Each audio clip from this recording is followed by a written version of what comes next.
Marvell has been a hot topic, especially the last few months.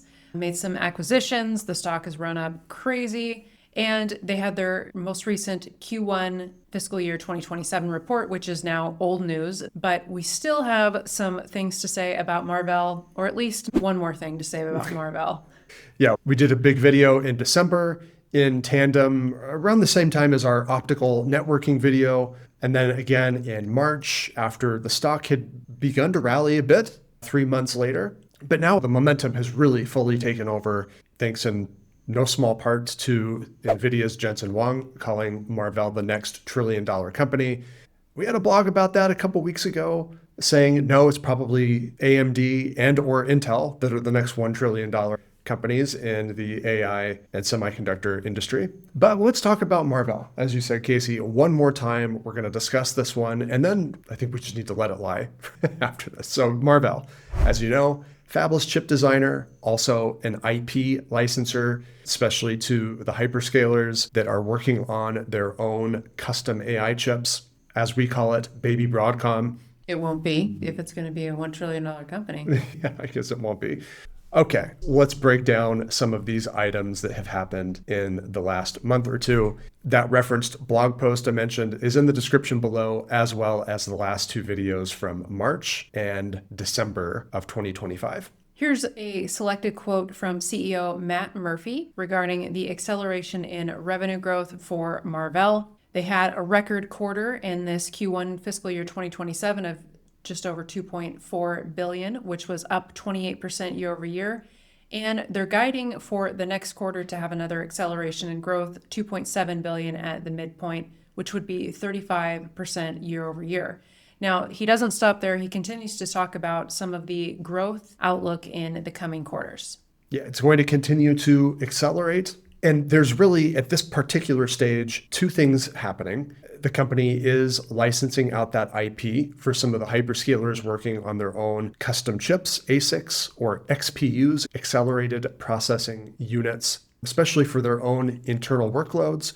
But increasingly, what's happening, same as with Broadcom, when they sell that IP, those hyperscalers still need networking to interconnect those GPUs, to interconnect different parts and pieces of their data center, and also scale across, connecting different data centers to each other. So Marvell really getting a lot of uplift from those networking system sales. And as we talked about earlier this year and last year, Marvell is an NVIDIA partner. So NVIDIA also plugging Marvell into its ecosystem via NVLink. And so Marvell getting a big benefit there as well. Some customers want to use Marvell networking as they customize their data center architecture. So NVIDIA GPUs, NVIDIA systems get sold, Marvell landing some revenue via that partnership, which is a big reason why Jensen would talk up one of its key ecosystem partners and call it the next $1 trillion company. Good PR, especially if some of your sales are contingent on Marvell, and also you have a small equity stake. The Jensen bump.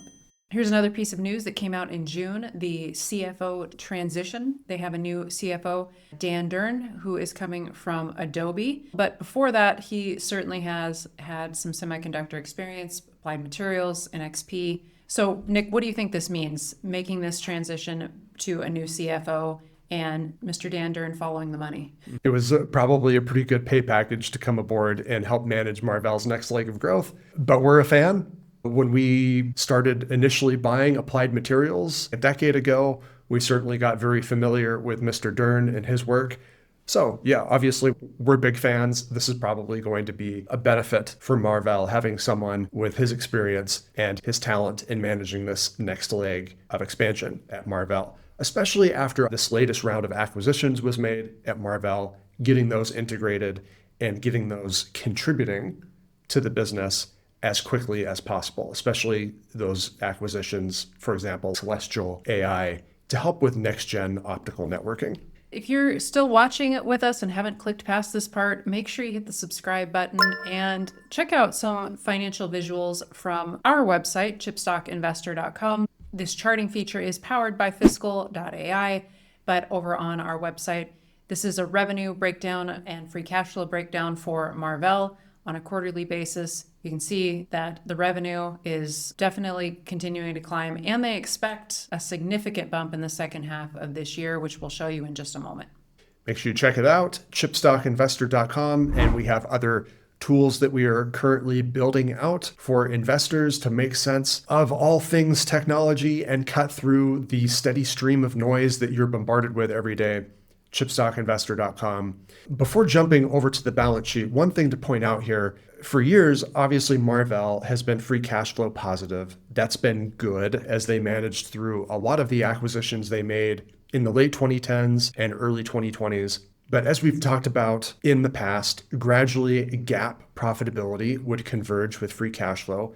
That has indeed happened, and actually GAAP profitability is higher than free cash flow right now. Free cash flow a bit suppressed because of more recent acquisition integration, scale up of some of their new products and relationships on the custom accelerator and networking portion. We're going to come back to this in just a moment and take a look at what type of financial growth expectations are baked into the stock price after the massive run through the first half of this year. But the balance sheet, we need to take a look at this because this has been sort of like a never-ending, evolving situation for Marvell now for the decades since we've followed it, covered it, also invested in it for a great deal of that time. And more transformation is now happening again, once more. In green, we have total cash and equivalents. Orange is their long-term debt. And then that blue bar, short-term debt, which it looks like they refinanced into long-term debt. That's why you see that off of the balance sheet now. An infusion of cash from NVIDIA brought their total cash on balance up significantly, over $2 billion. And then the long-term debt, they've made a couple of acquisitions. So that's why you see some jump there as well. The other part of this story in capitalization can be found on the income statement in total shares outstanding. Nick, walk us through that. Yeah, so Marvell was repurchasing some stock in recent quarters, but because they're back on a little acquisition spree here, you will see this recent uptick in shares outstanding. Pretty sizable quarter-over-quarter increase after a few quarters of share reduction via buybacks.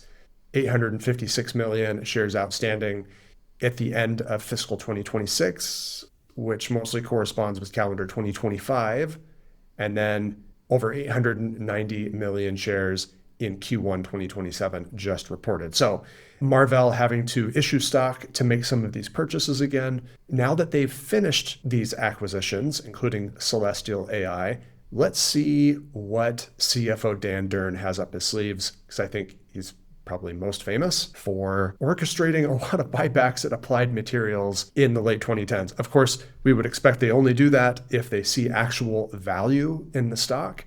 And I think that's maybe the crux of this debate right now with Marvell. Is it still a good value?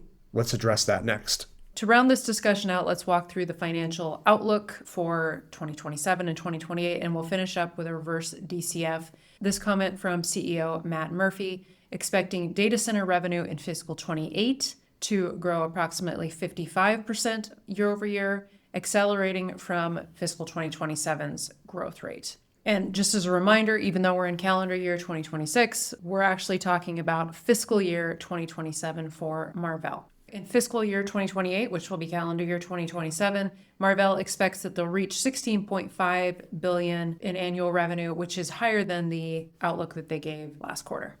Okay, let's take a look at a reverse DCF. And just a quick reminder on this, the way we do this is a reverse DCF. What we're trying to gauge here is not our expectations for Marvell, but what the market has baked in to the current stock price, which as of this recording is around $245 at the end of a shortened week ahead of the July 4th weekend.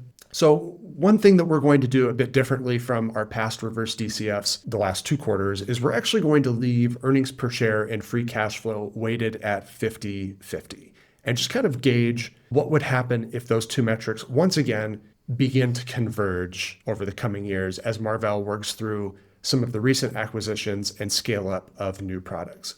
So leaving that at 50-50, terminal growth rate of 5%, discount rate of 10%. Yes, that terminal rate of 5% is possibly on the high end, but this is somewhat par for the course, what the market bakes into long-term expectations.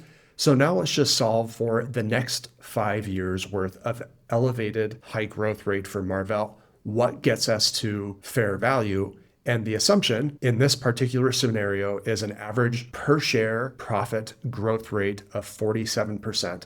Over the course of the next 5 years, it's a pretty high average. Again, like we talked about in March, a lot of this is going to happen this year, fiscal 2027, and fiscal year 2028, next year. So the real question then becomes what happens after that in calendar year 2028, 2029, and 2030. Is this too high a bar at this point? Are investors now pricing in too much future growth? That is going to come down to you to answer when you're looking at your personal portfolio and what you actually need. For us, it's a bit on the high side. We had called this out in December as being a pretty cheap stock. And then again in March, definitely having some momentum behind it. That momentum has certainly carried it to a pretty elevated level at this point. So for us, this is a point where we would pass on a company like Marvell and look for some other more compelling values within the semiconductor universe. But that's just us.